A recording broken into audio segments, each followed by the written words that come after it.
टेढ़ा होगा इस बार। देखिए मैं क्या बोल रहा हूँ आपसे, हाँ। भारतीय जनता पार्टी को आज पूरा देश जो है वो नकार रहा है। उसके पीछे बहुत सारे कारण हैं। उसके पीछे सबसे पहला कारण आता है आज के देश में बेरोजगारी, नौजवानों को रोजगार, महंगाई, फिर उसके बाद महिला असुरक्षित, बहुत सारे कारण हैं। जिसके तमाम मुद्दे हैं। कट्टर हिंदू आप है, तिलकधारी चुंदीधारी आप लोग हैं, मोदी जी भी हैं, दिक्कत कहाँ आ रही है फिर सर? बात आप मुझे बताइए सर, हाँ। आप हिंदुस्तान को कितने टुकड़ों में बांटना चाहते हैं और हिंदुओं को कितने भाग में बांटना चाहते हैं? मतलब अगर मैं तिलक नहीं लगाता और मैं चंदन नहीं लगाता तो मैं कट्टर हिंदू नहीं कहलाता। प्रधानमंत्री तो कहते कपड़ों से पहचाने जाएंगे। कट्टर हिंदू होने के लिए क्या मुझे पैंट खोल के दिखाना पड़ेगा कि मैं कट्टर हिंदू हूँ या नहीं हूँ? क्या पहचान है कट्टर हिंदू? ऐसा कुछ कहा किसी ने आपको? आपने कहा कि आप कट्टर हिंदू हैं। हाँ। बाकी हिंदू नहीं है। नहीं, सब हिंदू है भाई। तो ये कट्टर हिंदू कौन सा होता है? हाँ? कट्टर हिंदू कौन सा है? जैसे कपड़ों में पहचाना जाता है उसी तरीके से पूछ रहे हैं। नहीं, अरे आप सब मिलके बताइए, 1 2 3 4 5 6, मैं 6 पत्रकार से पूछता हूँ कि इस देश में क्या अर्थ है कट्टर हिंदू का? भाई कहता है कि जो हमारे साथ है वो कट्टर हिंदू है और दूसरे हिंदू नहीं है। अच्छा। हाँ। तो एक बात आप मुझे बताइए, शंकराचार्य जी तो आपके साथ नहीं है, तो क्या वो कट्टर हिंदू नहीं है? बताइए। उन्हें तो सबसे बड़ा माना जाता है, वो तो आपके साथ में नहीं है। जितने साधु और महात्मा हैं वो तो ज्यादातर किसी पार्टी से बिलोंग नहीं करते, तो क्या वो कट्टर हिंदू नहीं है? तो जनता तो कह रही है जो राम को लाए हम उनको लाएंगे।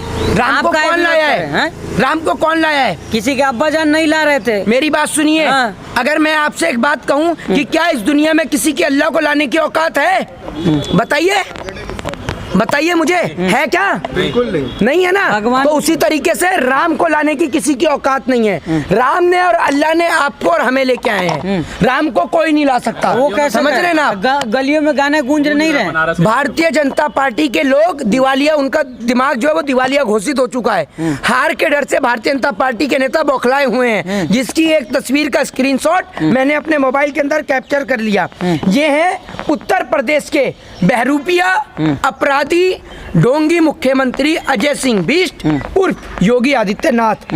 इनकी फोटो आप देखिए और अपने दर्शकों को दिखाइए। इनके चेहरे पे हार का डर इस प्रकार से झलक रहा है कि दूर से ही नजर आ जाएगा इनकी हार का बुलडोजर डर। चलने का टाइम आ गया, ठंडी में गर्मी लाया जाएगा यहाँ पे। ये बाबा के हार का डर देख लीजिए, बुलडोजर अभी आपको दिलाऊंगा। ये बाबा की हार का डर का चेहरा देख लीजिए, सभी लोग देख लीजिए। 3.5 प्रचार करते करते थक गए होंगे, मुझे लगता है जैसे वो पैर दबा रहा है। इन्होंने कौन से पैर दबा दिए? प्रचार बहुत करते इनके नेता मंत्री पैर दबा रहे हैं, कोई उठक बैठक लगा रहा है। उनको पता है कि हमने काम कुछ किया नहीं है, तो वोट काहे पे मिलेगा? गलत क्या है? तो आप लोग सेवा नहीं करेंगे किसी की? नमक भी तो खिलाया मुझे। क्या है? नमक का है? कौन सा नमक खिलाया है? मोदी का नमक। मोदी का नमक? अरे नमक आप एक बार आप लोग खाते होंगे मोदी का नमक, मैं नहीं खाता। और आप लोग इसलिए खाते क्योंकि आप लोग मोदी जी की दलाली करते हैं। अगर एक फोन सुन लीजिए, मोदी जी ने कौन सा चाय बेच के पैसा देकर हम लोगों को खिलाया है? मोदी जी खिलाएंगे, अपने बच्चों को खिलाएंगे। अरे खैर वो तो है ही नहीं, सॉरी। पूरा देश उनका है ही नहीं। हमारा नहीं है देश, पूरा देश कहाँ से उनका है? प्रधानमंत्री है तो सबके। वो बांग्लादेश की लड़ाई लड़ते हैं, हिंदुस्तान की लड़ाई नहीं लड़ते। उन्होंने बोला मैंने बांग्लादेश की लड़ाई लड़ी है। कभी उन्होंने कहा कि मैंने हिंदुस्तान की लड़ाई लड़ी है 47 में? बताइए। छोटे होंगे ना मोदी जी, और बांग्लादेश की लड़ाई में बड़े हो गए थे। मोदी जी एक बात ये बताइए कि पत्रकारों को लेकर लगातार निशाना बनाया जाता है जी। कोई आता है मोदी मीडिया कह जाता है, कोई आता है समाजवादी पत्रकार कह जाता है, कोई आता है एआईएमआईएम का प्रवक्ता कह जाता है। तो आखिर ऐसी कौन सी चीजें हैं जो लगातार एलिगेशन पत्रकारों पे लगाए जा रहे हैं? मोदी की बात करो तो गोदी मीडिया, अखिलेश की बात करो तो समाजवादी पत्रकार, मीम की बात करो तो तुम मुसलमान हो, देश छोड़ के चले जाओ। तो पत्रकार आखिर करे तो करे क्या, जाए तो जाए कहाँ? हाँ जाए तो जाए क्या? आपको कुछ पता नहीं, मैं बताता हूँ कहाँ जाना है आपको। चलो बता दो। कितने समय से पत्रकारिता कर रहे हैं आप? मैं बहुत समय 6 साल से कर रहा हूँ। फिर भी आपको इस सवाल का जवाब पूछना पड़ रहा है मुझसे। हाँ पूछना पड़ा, बताइए। आज जी न्यूज किसका चैनल है? किसका चैनल है? आपसे पूछ रहा हूँ, मैं बता नहीं रहा हूँ आपको। सर सबको एक ही लाठी से क्यों हाका जा रहा है? मैं ये जानने की न्यूज कोशिश 18 कर किसका, रहा हूं। सुन लीजिए, न्यूज 18 किसका चैनल है? अरे सब बीजेपी के चैनल मान लिए ना मैंने सर। यहाँ कोई हम बीजेपी का टैग लगा है, मेरा नाम इससे है, इनका नाम इससे है, इसका नाम इससे है। न्यूज तो एक बात मुझे बताइए, जी न्यूज वाला कोई टैग लगा के घूम रहा है कि जी न्यूज मोदी? उनको भक्ति करते हैं तो उनको आप भक्त कह सकते हैं, लेकिन सबको एक ही लाइन में नहीं हाँक सकते ना सर। सर रुक जाइए मेरी बात। एक बात आप मुझे बताइए कि अगर आपको किसी सवाल का जवाब नहीं मिलता है और आपको वो सवाल है इंग्लिश का, तो आप इंग्लिश के टीचर से पूछेंगे या हिंदी के टीचर? इंग्लिश के ही टीचर से पूछूंगा। तो आप एक बात मुझे बताइए कि अगर कोई पत्रकार सत्ता पक्ष से सवाल ना पूछ के विपक्ष से सवाल पूछे तो उसको गोदी मीडिया और दलाल मीडिया। लेकिन सब आप सब एक लाठी नहीं हाँक सकते। मैंने कहा, आप एक बात सुनिए, इस देश में बहुत सारे पत्रकार हैं जिन्होंने लोकतंत्र को जीवित भी रखा है, और ये बात मैं लगातार कहते आया हूँ। जितने हमारे साथी सहयोगी हैं वो ये बात जानते हैं। तो सर्टिफिकेट आप बेचने लगे हैं क्या? किसका? यही कि कौन सा सर्टिफिकेट तो आप बेच रहे हैं, मैं नहीं बेच रहा। सर्टिफिकेट आप बेच रहे हैं। अरे मैं सर्टिफिकेट आपको क्यों दूंगा? आप सर्टिफिकेट देते हैं, आप कट्टर हिंदू है या नहीं है? आप सर्टिफिकेट अभी दे रहे हैं। कान में क्या आपके कुछ तेल डलवाना पड़ेगा गरम करके? अभी क्या कहा? एक मिनट रुकिए, एक मिनट रुकिए। पत्रकार अच्छे हैं। देशभक्ति का सर्टिफिकेट बीजेपी देती है, रुक तो जाइए, आप गोदी मीडिया का सर्टिफिकेट अरे मैंने सर्टिफिकेट की तो बात ही नहीं करी।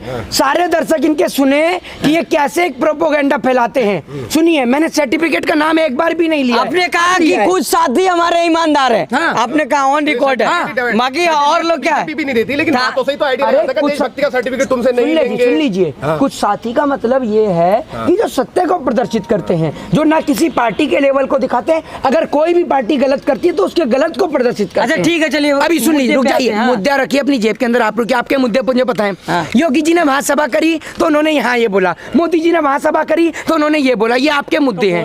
तो उन्होंने कहा है ना। बाकी अखिलेश यादव ने कुछ नहीं बोला, प्रियंका गांधी उनको तो सुनाई नहीं देता। वो करे हिजाब पे सवाल पूछा गया, बोले आवाज नहीं आ रही है। वो अखिलेश कह रहे हैं। नई बात बोली है। सुन लीजिए, सुन लीजिए। आवाज इसलिए नहीं आ रही है कि अगर उनके कान तक आवाज पहुंच जाती ना तो बीजेपी अपने मंसूबों में कामयाब हो जाती है। पता है कैसे? क्योंकि बीजेपी चाह रही थी कि इस चुनाव में कैसे भी और किसी भी तरह हिंदू और मुसलमान हो। इसीलिए चुनाव से पहले काशी और मथुरा लाया गया, जो असफल रहा। फिर कर्नाटक में हिजाब की घटना कराई गई, जो असफल रही। तो बीजेपी लगातार हिंदू और मुस्लिम के नाम पे उत्तर प्रदेश में सांप्रदायिक हिंसा कराने की कोशिश कर रही थी। लेकिन जिस तरीके से वसीम रिजवी और यति नरसिंहानंद सरस्वती पकड़े गए, और पकड़े जाने के बाद पता नहीं क्या उनका पुलिस स्टेशन में ऑड और इवन, मुझे लगता है कि पुलिस स्टेशन में उनका ऑड और इवन दोनों सुझा दिए गए, जिस कारण जनता ने उनसे सबक लिया।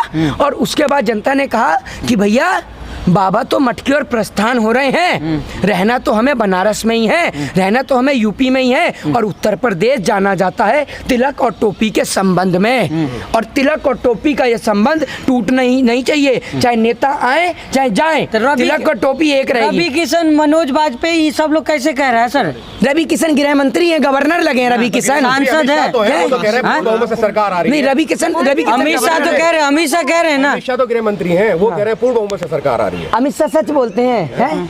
अमित शाह क्या आकाशवाणी करते हैं? वो जो आकाशवाणी, मैं आकाशवाणी करता हूँ। अमित शाह ने तो ये भी बोला था कि बंगाल में हमारी सरकार बन रही है। क्या हुआ बंगाल में आपकी सरकार का? बताइए ना। नहीं बनी ना। अमित शाह भगवान है, अमित शाह भगवान है। चाणक्य बोल रहे हैं, चाणक्य हैं। कहाँ से चाणक्य हैं? कह रहे बृहस्पति हमारे साथ मिले हैं। बात भी बात करने के बाद जो इंटर में एडमिशन लेगा उसको लैपटॉप और मोबाइल फोन दिया जाएगा।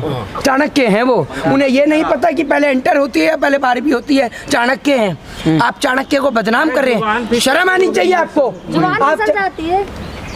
बेटी भाइयों बहनों, बेटी बचाओ बेटी पटाओ। अब जुबान तो किसी की भी फिसल सकती है ना, आपकी भी फिसल जाती है कई बार। भाइयों बहनों, टेलीप्रॉम्प्टर बंद हो गया, वीडियो चालू है। 86 लाख 86 लाख, उसको क्या बोलेंगे इंग्लिश में? सुनिए, 46 लाख। कहिए जुबान फिसल गई, कहिए ना। है? एक बार, दो बार, 3 बार, 10 बार, कितनी बार? जुबान जब फिसल जाती है तो अरे जब आपकी इतनी ही जुबान फिसलती है तो मुंह से गुटखा थूक के बात करिए ना। गुटखा चबाते ही क्यों है जब जुबान खा तो आप फिसलती भी है? रहे ना पान। क्या पान तो आप भी खा रहे हैं। मैंने कहा पान खा रखा है? बनारस का पान बनारस का पान खा रहे हैं आप। अरे अभी पान खा रखा है मैंने, और खा भी रखा है, तो जुबान फिसली है क्या? अच्छा, अच्छा, बताइए। 1970 में भी तो पहुंच गया था। हैं? 1970 में पहुंचे हैं। 2070 भैया 2070। जब इस देश के अंदर लोग लाल किले से खड़े होकर ये कह सकते हैं कि देश में बेरोजगारी का कारण ये है कि 1947 में नेहरू जी ने जो भाषण दिया उसके कारण देश में बेरोजगारी हुई, तो आप सोच लीजिए। और जब इस देश के प्रधानमंत्री मरे हुए लोगों से बात कर सकते हैं तो कुछ भी हो सकता है। मोदी है तो मुमकिन है। जय हिंद, जय भारत, वंदे मातरम। वंदे मातरम। मोदी जी का कोई काम आपको पसंद भी आता है कि सब बेकार ही रहता है? मोदी जी का आप पसंद वाले काम बताइए, फिर मैं बताऊंगा कि बनारस में काशी कॉरिडोर से रोटी मिल रही है या खाना मिल रहा है? काशी कॉरिडोर में क्या गरीबों को सोने को मिल रहा है, ये बताइए। राम मंदिर बनवा रहे हैं। सफाई देखिए ना कितनी हो गई। ये सुनिए, एक मिनट हो जाइए, सब स्टॉप हो जाइए। 6 साल से पत्रकारिता कर रहे हैं ये। आपका नाम क्या है? ये कहते हैं जनाब कि राम मंदिर बीजेपी ने बनाया है। आप ये कह रहे हैं ना, कहाँ से बनाया है? कहाँ से बनाया? मेरे को तो इतना पता है कि कोर्ट से पारित हुआ है ये सब कुछ। मतलब आप कह रहे हैं कि बीजेपी ने सुप्रीम कोर्ट को खरीद रखा है, ये कह रहे हैं। 6 साल से पत्रकारिता कर रहे हैं, पत्रकार का कहना है कि बीजेपी ने सुप्रीम कोर्ट को खरीद रखा है। मेरी बात जी सुनाइए। कोशिश बीजेपी ने की है, तब बना है, और सरकारें भी थी, लेकिन वो राम मंदिर नहीं बनवा पाई थी। अच्छा। और कहीं ना कहीं बीजेपी उसको भुनाना चाहती है। अच्छा। आस्था के नाम पर उन्होंने बहुत बड़ा भव्य मंदिर बना के दिया है, और वो यही कहते हैं कि राम मंदिर हमने बनवाया है। मैं उन्हीं की बात कर रहा हूँ, मैं नहीं कह रहा कि उन्होंने बनवाया है या सुप्रीम कोर्ट ने एक बनवाया। मोदी जी के 7 साल और इनके 6 साल की पत्रकारिता दोनों बताता हूँ। हाँ बताओ। आपके पास पार्लियामेंट में पूर्ण बहुमत था या नहीं था? हाँ। जब आपके पास पार्लियामेंट में पूर्ण बहुमत था, जिस तरीके से आपने 3 तलाक के मुद्दे को पार्लियामेंट से क्लियर कराया, तो देश की 133 करोड़ जनता के आराध्य मर्यादा पुरुषोत्तम भगवान श्री राम को कोर्ट के दरवाजे के चक्कर क्यों लगाने पड़े?